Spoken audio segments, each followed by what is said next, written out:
பிரதமருடைய சந்தித்த பிறகு தற்பொழுது அதிகாரப்பூர்வமான பல்வேறு கோரிக்கைகளை தமிழ்நாடு முதல்வர் மு.க.ஸ்டாலின் நேரில் சந்தித்து பிரதமரிடம் முன்வைத்துள்ளார். தமிழ்நாடு அரசின் சார்பாக வழங்கப்பட்டுள்ள கோரிக்கை மனுவையும் அவர் வழங்கி பல்வேறு கோரிக்கைகளை மிக முக்கியமாக மிக்ஜாம் புயல் பாதிப்பு மற்றும் தென் தமிழக மாவட்டங்களில் ஏற்பட்டுள்ள வெள்ளப்பெருக்கினுடைய பாதிப்பிற்கான தேவையான நிவாரண நிதியை உடனடியாக வழங்க வேண்டும் என்ற ஒரு கோரிக்கை வலியுறுத்தி கோரிக்கை கடிதத்தை தற்பொழுது அவர் வழங்கியிருக்கிறார்.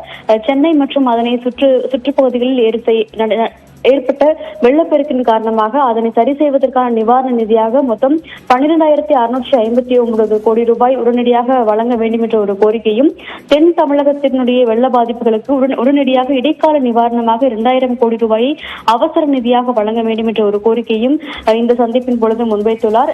மிக முக்கியமாக கடந்த 47 ஆண்டுகளுக்கும் மேலும் இல்லாத கனமழை என்பது இந்த மிக்ஜாம் புயல் போது ஏற்பட்டது எனவும், தென் மாநிலங்களான தூத்துக்குடி, திருநெல்வேலி உள்ளிட்ட மாவட்டங்களில் குறிப்பாக கடந்த 100 ஆண்டுகளில் இல்லாத அளவிற்கான வெள்ளப்பெருக்கு என்பது ஏற்பட்டுள்ளது. இதனை சமாளிப்பதற்கு உடனடியாக பேரிடர் மீட்பு நிதியானது வழங்கப்பட வேண்டும் என்ற ஒரு கோரிக்கையும் இந்த சந்திப்பின் பொழுது பிரதமரிடம் முதல்வர் மு.க.ஸ்டாலின் முன்வைத்திருக்கிறார். மேலும் இந்த வெள்ளத்தினுடைய நிவாரண பணிக்காக ராணுவத்தினருடைய உதவி என்பது தேவைப்படுகிறது என்ற ஒரு கோரிக்கையும் இந்த சந்திப்பின் பொழுது அவர் முன்வைத்துள்ளது மிக முக்கியமாக பார்க்கப்படுகிறது.